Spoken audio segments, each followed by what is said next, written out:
నంద్యాలలో నిన్న సీఎం చంద్రబాబుపై ప్రతిపక్ష నేత వైఎస్ జగన్ చేసిన వ్యాఖ్యలపై టీడీపీ నేతలు మండిపడుతున్నారు.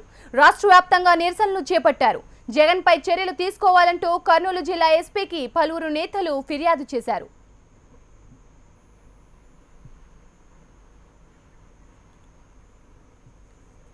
ఇక దీనిపై మరింత సమాచారం మా రిపోర్టర్ హరికిషన్ అందిస్తారు. హరికిషన్, నంద్యాలలో నిన్న జగన్ చేసిన వ్యాఖ్యలు సంచలనం సృష్టిస్తున్నాయి. దీనిపై అప్డేట్. మొత్తానికి మాత్రము నంద్యాల కేంద్ర బిందువుగా ఇటు కర్నూలు జిల్లానే కాకుండా రాష్ట్ర వ్యాప్తంగా కూడా మాటల యుద్ధాలు ముదురుతున్నాయన్న దానికి ఇది ప్రత్యక్ష నిదర్శనం అని చెప్పుకోవచ్చు. రోజు రోజుకి పూటకు నంద్యాలను సందర్శిస్తున్న నేతలు తమ మాటలకు పదును పెడుతూ ఇటు అధికార పక్షం కానీ అటు ప్రతిపక్షం కానీ ఒకరిపై ఒకరు మాత్రం మాటల యుద్ధం చేసుకుంటున్నారు. నిన్న పెద్ద ఎత్తున తొలిసారిగా నంద్యాలలో ఒక భారీ బహిరంగ సభను వైకాపా నిర్వహించింది.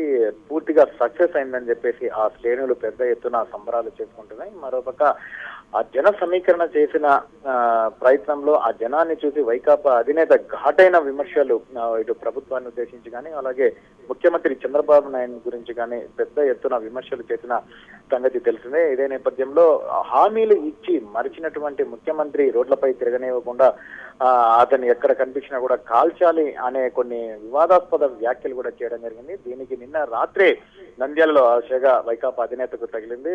ఇమ్మీడియట్ గా మంత్రులందరూ కూడా ప్రెస్ మీట్లు పెట్టి మీడియా ముఖంగా జగన్ యొక్క చిత్రపటానికి సంబంధించి ఆ దిష్టి బొమ్మను కూడా దగ్గర చేయడం జరిగింది. ఒక విపక్ష నాయకునిగా ఉన్నటువంటి వ్యక్తి, సీఎం హోదాలో ఉన్నటువంటి ఒక వ్యక్తిపై ఇటువంటి చౌకబారు విమర్శలు చేయడం, ఇటువంటి ప్రకటనలు చేయడం ఎంతవరకు కరెక్ట్, ఎంతవరకు సమంజసమని అటు మంత్రులు ప్రశ్నించారు. అయితే ఒక అడుగు ముందుకు వేసినటువంటి కర్నూలు జిల్లా జెడ్పీ చైర్మన్ మల్లెల రాజశేఖర్ ఈ రోజు కర్నూలు జిల్లా ఎస్పీ గోపీనాథ్ జెట్టిని కలిసి సీఎం పైన చేసినటువంటి అనుచిత వ్యాఖ్యలకు చర్యలు తీసుకోవాలని చెప్పేసి కంప్లైంట్ చేయడం జరిగింది. ఆయన కంప్లైంట్ తీసుకున్న ఎస్పీ దర్యాప్తు చేసి చర్యలు తీసుకుంటామని చెప్పేసి ఆయనకు హామీ ఇవ్వడం జరిగింది. మొత్తానికి మాత్రం నంద్యాలలో రోజు రోజుకి వేడెక్కుతోంది రాజకీయం. అటు అధికార పక్షం కానీ ఇటు విపక్షం కానీ తమ స్థాయిని మరిచి నేతలు ఒకరిపై ఒకరు ఆరోపణలు చేసుకుంటున్నారు. పెద్ద ఎత్తున హామీలు గుప్పిస్తున్నారు. దీన్నంతా కూడా నంద్యాల ప్రజలు గమనిస్తున్నారని ఒక పక్క ఇద్దరు చెప్పుకుంటూనే ఒకరిపై ఒకరు మాత్రం పెద్ద ఎత్తున విమర్శల పర్వాన్ని కొనసాగిస్తున్నారు. శ్రవంతి, రైట్. చంద్రబాబు నాయుడు గారు చేస్తున్న కుయుక్తును చూసినప్పుడు ఇటువంటి వ్యక్తిని నడి రోడ్డు మీద పెట్టి కాల్చినా కూడా తప్పులేదు అని చెప్పి కూడా అనిపిస్తా ఉంది. ఇక్కడ నంద్యాల ఎన్నికల్లో కూడా సానుభూతి కోసం చంద్రబాబు నాయుడు గారు చేస్తున్న కుయుక్తును చూసినప్పుడు ఇటువంటి వ్యక్తిని నడి రోడ్డు మీద పెట్టి కాల్చినా కూడా తప్పులేదు అని చెప్పి కూడా అనిపిస్తా ఉంది.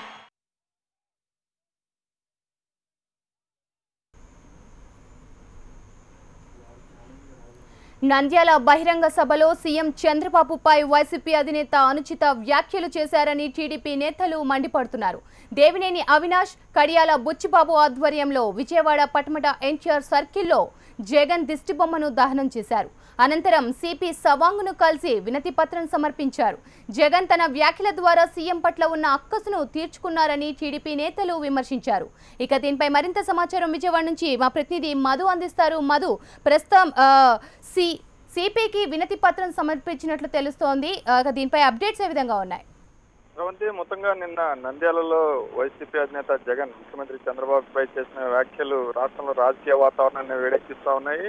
నిన్న సాయంత్రం నుంచి ఎప్పుడైతే జగన్ మాట్లాడారో, జగన్ స్పీచ్ అయిన తర్వాత అదే సమయంలో కేబినెట్ మీటింగ్ కూడా జరుగుతుంది. కేబినెట్ మీటింగ్ లో కూడా జగన్ చేసిన వ్యాఖ్యలపై చర్చ జరిగింది. జగన్ వ్యాఖ్యలు అనేది ఇలా చేయటం సరికాదు, జగన్ తన నైజాన్ని మరోసారి బయట పెట్టుకున్నాడని భావించిన ఏపీ ప్రభుత్వం మంత్రుల్ని రంగంలో దించింది. కేబినెట్ మీటింగ్ అయిపోయిన తర్వాత మంత్రులు లక్ష్మీనాయుడు, హోంమంత్రి చినరాజప్ప వారిద్దరూ వచ్చి జగన్ పై విరుచుకుపడ్డారు. జగన్ కుటుంబం నైజం మరోసారి బయటపడింది.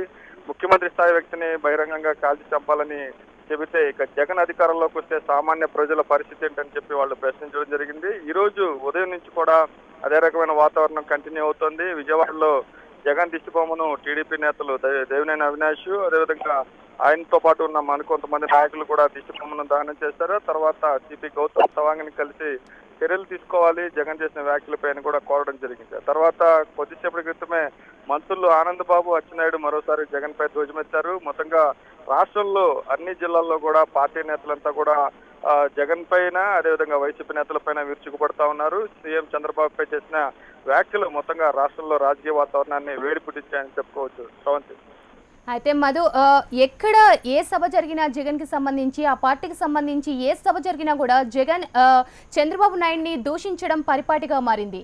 మరి ఇప్పుడు ఈ వ్యాఖ్యలు మరింత దుమారం రేపుతున్నాయి. దీనిపై వైసీపీ సభ్యులు కానివ్వండి, అలాగే టీడీపీ సభ్యులు కానివ్వండి, అక్కడున్న స్థానికులు ఏమంటున్నారు అసలు?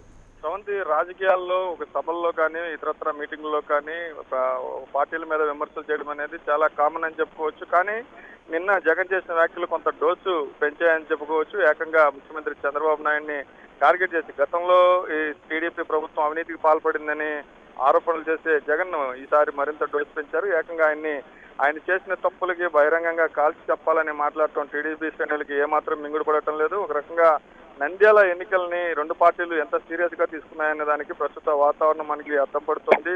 ఎందుకంటే ఒక రకంగా 3 ఏళ్ల పరిపాలనకు నంద్యాల ఉప ఎన్నిక అనేది రెఫరెండంగా రెండు పార్టీలు భావిస్తున్నట్టుగా కనిపిస్తోంది. ఖచ్చితంగా అక్కడ గెలవాలని అటు వైసీపీ గెలిచి తమ పరువు నిలబెట్టుకోవాలని టీడీపీ ప్రయత్నిస్తున్న నేపథ్యంలో అక్కడ ఉన్న ఓటర్లని రాష్ట్ర వ్యాప్తంగా పార్టీ శ్రేణులను ఆకట్టుకోవడం కోసమే జగన్ ఆ రకంగా వ్యాఖ్యలు చేసినట్టుగా మనకు తెలుస్తుంది. అయితే దీనికి సంబంధించి కొంత ఆచితూచి టీడీపీ నేతలు అడుగులు వేస్తా ఉన్నారు. డైరెక్ట్ గా కేసులు పెట్టే కంటే అక్కడ ఎన్నికల కమిషనర్ చర్యలు తీసుకుంటే బాగుంటుందని హోంమంత్రి చినరాజు చెప్పడం మనకి కొంత ఆచితూచి అడుగులు వేయాలని టీడీపీ భావిస్తున్నట్టుగా తెలుస్తుంది. ఒకవేళ కేసులు పెట్టినట్లయితే అది వైసీపీకి సానుభూతిగా మారే అవకాశం ఉంది. కాబట్టి వీళ్ళంతటా వీళ్ళు కేసులు పెట్టకుండా ఎన్నికల కమిషన్ చర్యలు తీసుకునే విధంగా విజ్ఞప్తి చేస్తా ఉన్నారు. మొత్తంగా వైసీపీని కూడా ఇరుకాటున పెట్టేందుకు టీడీపీ శతవిధాల ప్రయత్నం చేస్తోంది. మొత్తంగా సీఎం చంద్రబాబుపై చేసిన వ్యాఖ్యలు మాత్రం ఎదురుదాడి దిగాలని చెప్పి ఈ రకంగా అన్ని జిల్లాల్లో కూడా పార్టీ శ్రేణులు బయటకు వచ్చి తమ నిరసనలు వ్యక్తం చేస్తున్న పరిస్థితి మనకి ప్రస్తుతం కనిపిస్తోంది.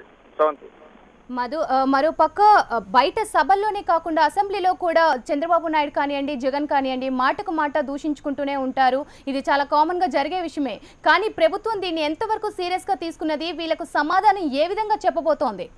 ప్రభుత్వం ఒకటే, వైసీపీని అధినేత జగన్ ఆయన పైన ఉన్న కేసులనే టార్గెట్ చేస్తూ టీడీపీ ముందుకు వెళ్తోంది. ఇప్పటి వరకు 12 కేసుల్లో ఆయన ముద్దాయిగా ఉన్నారు. ప్రతి శుక్రవారం కూడా ఆయన వెళ్లి కోర్టుకెళ్లి అటెండ్ అవ్వాల్సిన పరిస్థితి ఉంది. ఒక శుక్రవారం రోజు బహిరంగ సభ పెట్టగల దమ్ము జగన్కుందని ఆయన ప్రశ్నిస్తూ ఆయన అవినీతిని జనాల్లోకి తీసుకెళ్లే ప్రయత్నాన్ని కొద్ది రోజులుగా చేస్తూనే ఉన్నారు. అయితే ఇక్కడ రాజధాని కావచ్చు, పోలవరం కావచ్చు, ఇతర సాగునీటి ప్రాజెక్టులో అవినీతి జరుగుతుంది. ఇలాంటి అవినీతి చేస్తున్న ప్రభుత్వం ఇంతకుముందు నంద్యాలలో చేయలేదు. కేవలం నంద్యాల ఉప ఎన్నిక వచ్చిన తర్వాతే వరుసగా నిధులని ప్రకటిస్తా ఉంది. కాబట్టి నంద్యాల అభివృద్ధి మీద టీడీపీకి చిత్తశుద్ధి లేదని చెప్పి వైసీపీ దాన్ని ఎజెండాగానే చేయడం చూసాము. నిన్న భారీ బహిరంగ సభను అక్కడ ఏర్పాటు చేసి తమ సత్తా చాటేందుకు వైసీపీ ప్రయత్నించిందని చెప్పుకోవచ్చు. ఈ నేపథ్యంలోనే ఇటు నిన్న ముఖ్యమంత్రి చంద్రబాబు నాయుడు కూడా సమన్వయ కమిటీలో నంద్యాల ఉప ఎన్నిక మీద ప్రత్యేకంగా చర్చించారు. కాబట్టి రెండు పార్టీలు చాలా ప్రెస్టీజ్ గా తీసుకున్న నేపథ్యంలో నంద్యాల ఉప ఎన్నిక గెలిపేవరదనేది చాలా ప్రతిష్టాత్మకంగా మారింది.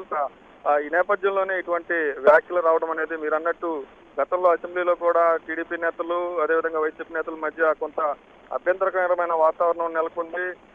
బోండా ఉమామహేశ్వరరావు లాంటి వాళ్ళు నరికేస్తాం చంపేస్తాం అని చెప్పినా పట్టించుకొని టీడీపీ నేతలు ఇప్పుడు ఎలా స్పందిస్తారని వైసీపీ నేత రోజా ప్రశ్నించడానికి కూడా మనం కొద్దిసేపటి క్రితమే చూస్తా ఉన్నాం. మొత్తంగా ఈ వ్యాఖ్యలు అదేవిధంగా విమర్శలు ప్రతి విమర్శల మధ్య ప్రస్తుతానికైతే చాలా ఉద్రిక్త వాతావరణం అనేది రాజకీయంగా కనిపిస్తా ఉంది మనకి.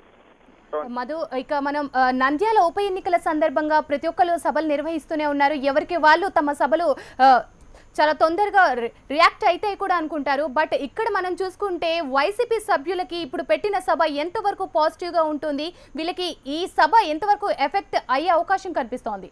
ఖచ్చితంగా రెండు పార్టీలు కూడా తమ బలాల్ని ప్రదర్శించాల్సిన పరిస్థితులు నెలకొన్నా ఉన్నాయి. ఎందుకంటే ఎన్నిక సమీపిస్తున్న తరుణంలో రెండు వర్గాలు కూడా మోహరించాయి. దాదాపు 11 మంది మంత్రులు అక్కడే పర్యటిస్తూ సుమారు 20 మంది ఎమ్మెల్యేలు కూడా అక్కడ ఇన్ఛార్జీలుగా టీడీపీ నుంచి ఉన్నారు. వారంతా కూడా అక్కడే ఉండి ప్రతి వీధిని ప్రతి ఇంటిని కూడా టచ్ చేస్తా ఉన్నారు. తాము చేస్తున్న అభివృద్ధి కావచ్చు, చేయాలనుకుంటున్న అభివృద్ధి కావచ్చు, వాటిని చూసి ఓటేయాలని చెప్పి టీడీపీ కోరుతూ ఉంటే ఖచ్చితంగా అక్కడ గెలిచి తీరాలన్న కాంక్ష వైసీపీలో కనిపిస్తోంది. ఎందుకంటే 21 మంది ఎమ్మెల్యేలను కోల్పోయిన వైసీపీ ప్రస్తుతం ఈ సీట్ని కూడా కోల్పోతే నైతికంగా కూడా కొంత ఆత్మస్థైర్యం కోల్పోయే అవకాశం ఉంది. కాబట్టి ఒక పార్టీ శ్రేణుల్లోనూ రాష్ట్ర వ్యాప్తంగా ఉన్న పార్టీ శ్రేణుల్లోనూ ఒక ఉత్సాహాన్ని నెలకొల్పాలంటే ఖచ్చితంగా అక్కడ గెలవాల్సిన అవసరం, ఒక చావరేవో తెలుసుకోవాల్సిన అవసరం వైసీపీకి ఉంది. ఇందులో భాగంగానే అక్కడ గెలుపుపై దృష్టి సారించిన వైసీపీ అధినేత జగన్ ప్రస్తుతం ఇలాంటి వ్యాఖ్యలు అనేది కావాలనే ఒక రాజకీయ వ్యూహాత్మక కోణంలోనే ఆయన చేసినట్లుగా ప్రస్తుతం పార్టీ విశ్లేషకులు అంచనా వేస్తా ఉన్నారు. శ్రవంతి. రైట్ మధు. ఇక మరిన్ని అప్డేట్స్ చూసే ముందు బులెటిన్లో షార్ట్ బ్రేక్ తీసుకుందాం. Stay tune.